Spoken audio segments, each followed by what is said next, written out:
You know, monsters celebrate Easter too, kids. You're about to see in Monsters, Inc. Basket of Trouble. Inside Monsters, Inc., Sully was coming out of a door on scare floor, finishing his shift. As he and Mike headed for the locker room, they saw, Charlie Proctor and George Sanderson standing outside another door. Hey guys, George said. I just scared an entire slumber party full of little kids. They were dressed up like bunnies, which was odd. But now I think he'll be the 7th best scarer in no time.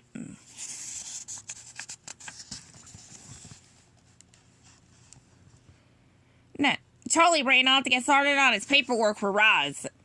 As George had turned to follow him, something made Sully and Mike stop in their tracks and gasp. They both pointed at George's tail. Hanging off it, was something terrible. Something awful. Something human. Spinning around at the side of their gasps, George tried to see what had scared his friends. He spun until the object flew across the hall, right into Sully's hands.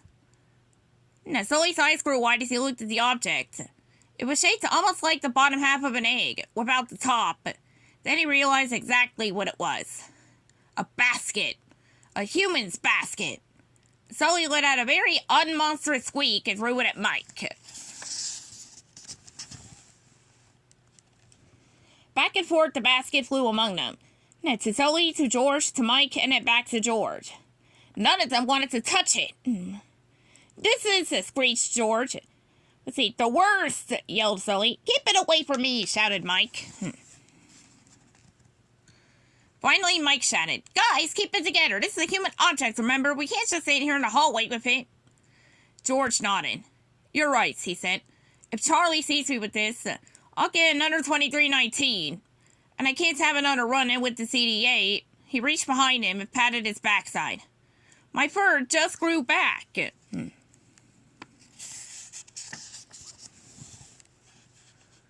Mike took a deep breath.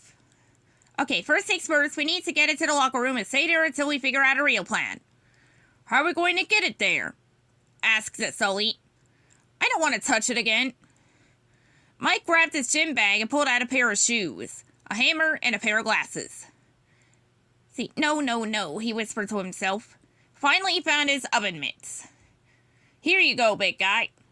Sully put them on and carefully picked up the basket. The three monsters made their way down the hall. Bursting into the locker room, they ran into Charlie. No, Charlie, George said. What are you doing here? Why wouldn't I be here? Charlie asked, confused.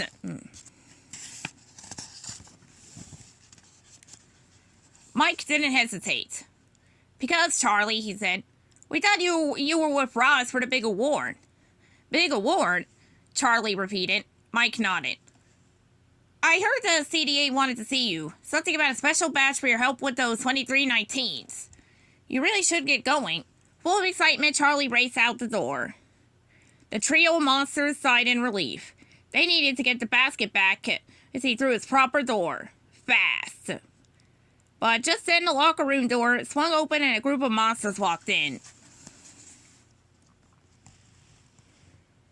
Hey fellas, one of the monsters said, greeting them. Just grabbing my odorant. Noticing the basket at Sully's hand, the monster looked curious. What's that? Did management send us to scaring gear? Because that thing is frightening. Look at all that pink. No, let me take a look. No, Sully shouted, moving the basket away. Nah, don't bother. It's just a prototype. Didn't even work.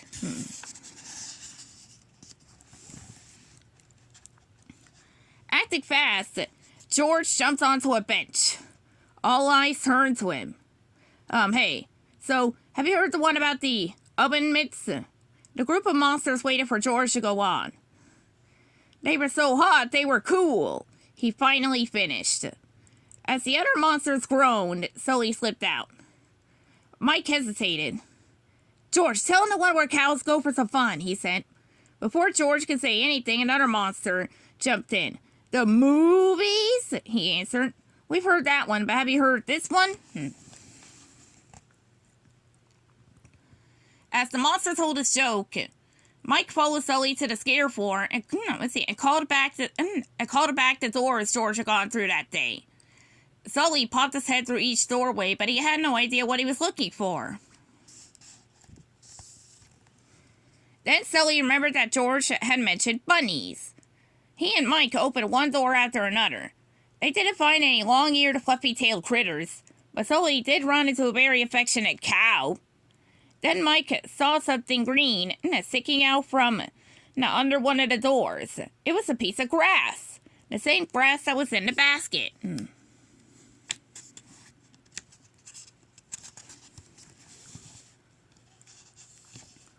When they opened the door, they found a slumber party full of kids wearing bunny ears.